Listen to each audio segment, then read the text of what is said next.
कैसे हैं आप लोग? आज बहुत ही इंपॉर्टेंट कॉन्सेप्ट पढ़ने वाले हैं पॉलिनोमियल से, दैट इज फैक्टर थ्योरम।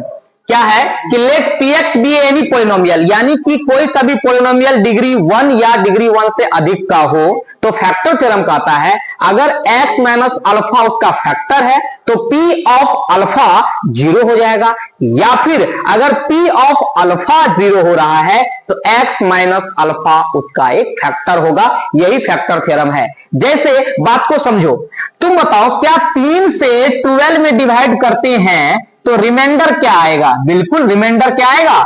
0 आएगा। इसका मतलब 3 12 का फैक्टर है। बात समझ में आ रही है? जब रिमाइंडर 0 आए तो वो चीज फैक्टर होता है। नंबर में हम लोग पहले से जानते हैं। अलजेब्रिक एक्सप्रेशन में क्या कॉन्सेप्ट है वो जरा ध्यान से सीखो। उसी तरह से मैं आपको बोलूं कि 5 को 5 से डिवाइड करो 13 में, 13 में डिवाइड लगाओ 5 से, तो ये 5 दूना 10, ये पूरा पूरा 10 गया और बचेगा कितना? 3। बताओ रिमाइंडर नॉन जीरो आया, यानी रिमाइंडर 0 नहीं आया, तो ये बात सही भी। तो अगर रिमाइंडर 0 नहीं है तो ये इसका फैक्टर भी नहीं होता। क्या 5 13 का फैक्टर होता है क्या? बिल्कुल नहीं होता है। तो रिमाइंडर अगर नॉन जीरो है तो वो फैक्टर नहीं है, रिमाइंडर अगर 0 है तो वो फैक्टर होता है। इसी कॉन्सेप्ट के बेसिस पे एक क्वेश्चन आपको करवाते हैं। देखो मैथ्स को पढ़ो अच्छे से बाबू, फ्यूचर हो जाएगा सेट। बढ़िया से पढ़ो मैथ्स को, कॉन्सेप्ट को अच्छे से समझो। क्या बोल रहे हो कि सर फ्यूचर तो उसके साथ ऐसे भी सेट है। बाबू जिसके साथ तुम फ्यूचर देख रहे हो उसका तो तुम्हारे पास डीपी भी नहीं दिखेगा, इसलिए बढ़िया से पढ़ो। चले जाओ तुम लोग हवा लेने के लिए। देखो एक क्वेश्चन कि find the value of A for which x minus 4 is a factor of इतना।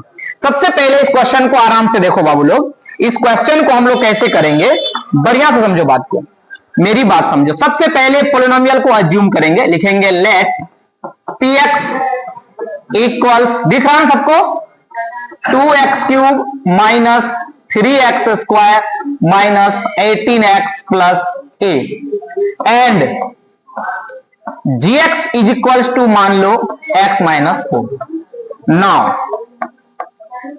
gx इक्वल्स 0, तो बताओ यहां से क्या हो जाएगा? x minus 4 is equal to 0, therefore x is equal to 4। अब जरा बात को समझो। ये बोला आपको कि ये एक फैक्टर है, इसका क्या है? फैक्टर है। अगर इसका फैक्टर है इसका मतलब p ऑफ 4 जो होगा वो वैल्यू 0 दे रहा होगा। तो 4 जरा यहां पुट करो, 4 को सब जगह पुट करो बाबू। तो 2 इंटू 4 का क्यूब माइनस 3 इंटू 4 का स्क्वायर माइनस 18 इंटू 4 प्लस का a इज इक्वल टू 0। यहां से नोट करो, बताओ कितना आ जाएगा? ये आ जाएगा 128, 4 का क्यूब 64 होता है, 64 गुना 2 128, माइनस का 16 तिया 48, माइनस का 72 प्लस का a बराबर में 0। जरा बताओ ये कितना हो जाएगा? 128 माइनस का 120 प्लस का a इज इक्वल टू 0। यहां से बाबू बनेगा 8 plus a equal 0, therefore a बराबर -8 आपका आंसर। अच्छे से समझिए। देखिए फैक्टर थ्योरम का यूज करके हम यहां p ऑफ 4 0 क्यों कर पाए? फैक्टर थ्योरम से कर पाए कि x माइनस 4 इसका फैक्टर है तो a का वैल्यू निकालना है। जब x माइनस 4 उसका फैक्टर है तो p ऑफ 4 पर वैल्यू 0 आएगा। a का वैल्यू आए नेगेटिव है, अच्छे से नोट करो। Thank you.